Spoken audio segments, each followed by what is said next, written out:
আসসালামু আলাইকুম। সাইকেলটা নিয়ে এবং একটি ব্যাগ নিয়ে আমি রওনা দিলাম আমাদের গ্রাম থেকে আরেক গ্রামে। আসলে আমাদের ধানের ক্ষেত দেখার উদ্দেশ্যে যাওয়ায় আনুমানিক আমাদের বাসা থেকে ওখানে যাইতে 10 টাকা ভাড়া লাগে। এই জন্য সাইকেলটা হাতে নিয়েই রওনা দিলাম। কাছিটা ধার আছে কি সেটা দেখে নিলাম, কারণ বাসা থেকে বের হওয়ার সময় আমার মনেই ছিল না যে কাছিটা ধার আছে কি। আমি পৌঁছে গেলাম সেই বাগানে এবং এখানেই সাইকেলটা রাখবো আর এখানে সাইকেলটা রেখেই তালা দিব। বাগানে যখন এসে পৌঁছায় তখন বাগানে কেউ ছিল না। আজকের ওয়েদারটাও অনেক সুন্দর ছিল এবং আমি চারিদিকে তাকিয়ে দেখি মাঠে তেমন একটি লোক ছিল না। সাইকেলের ঘাট থেকে চাবিটা নিয়েই আমি তালা খুলে ফেললাম এবং সুন্দরভাবে সাইকেলটা তালা মেরে সাইকেলে তালা মারা শেষ করে আমি ব্যাগটা হাতে নিলাম এবং ভাবতে শুরু করলাম ব্যাগের ভিতর কিছু আছে নাকি। আবার ব্যাগটা হাতে নিয়ে আমি হাঁটতে শুরু করলাম। খালি পায়ে ধানের আল দিয়ে হাঁটতে ভালোই লাগে, কারণ পায়ের নিচে সবুজ ঘাস আর চারিদিকে সবুজ ধানের ক্ষেত দেখে মনটা ভরে গেল। সত্যি ভীষণ ভালো লাগছিল খালি পায়ে সবুজ ঘাসের উপরে হাঁটতে, সেই সাথে ওয়েদারটা ছিল অসাধারণ। আশেপাশে কাউকেই দেখছি না।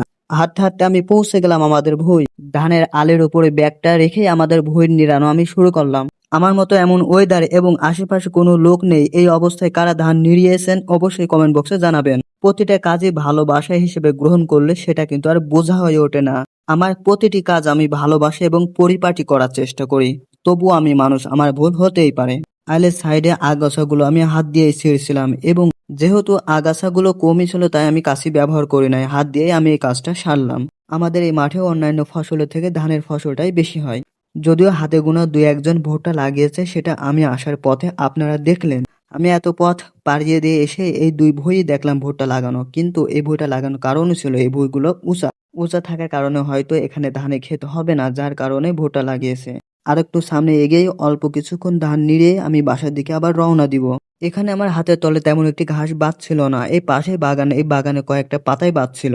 কাজ শেষ করে ব্যাগটা হাতে নিয়ে আমি রওনা দিলাম। চারিদিক ধানের ক্ষেত আর এই বাগানটায় মাঝে পড়াতে খুবই ভালো হয়েছে, কারণ এখানে যারা কাজ করতে আসে তারা খাবার এখানেই খায়।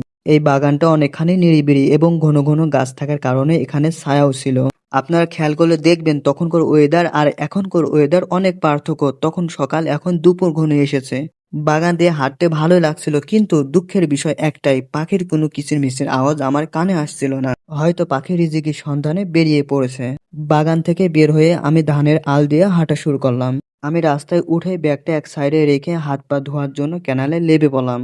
এক এক গ্রামে এক এক অঞ্চলে একে এক এক নামে ডাকা হয়। আপনাকে ওখানে কি নামে ডাকে অবশ্যই জানাবেন। স্রোতের পানিতে হাত পা ধোয়ার মজাটাই আলাদা।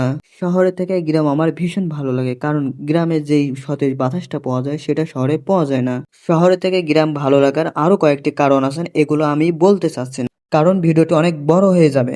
এখানে হাত পা ধুচ্ছে আর ভাবছি কেনালে তো কোনো মাছ নেই, তারপর হঠাৎ মনে হলো নিজল পানিতে তো কোনো মাছ থাকে না। তবে ছোটকালে খালি বেলে যেভাবে মাছ দেখতাম এবং মাছ মারতাম সেভাবে আর মাছ পাওয়া যায় না। হাত পা ধুয়ে আমি আবার রাস্তায় উঠে ব্যাগটা হাতে নিয়ে হাঁটা শুরু করলাম। যারা আমার পুরো ভিডিও জুড়ে ছিলেন তাদেরকে ধন্যবাদ। সাইকেলে তালা খুলেই আমি হাঁটা শুরু করলাম এবং সাইকেলে উঠে আমার বাসার দিকে রওনা দিলাম। আল্লাহ সবাইকে ভালো রাখুন, সুস্থ রাখুন। আসসালামু আলাইকুম।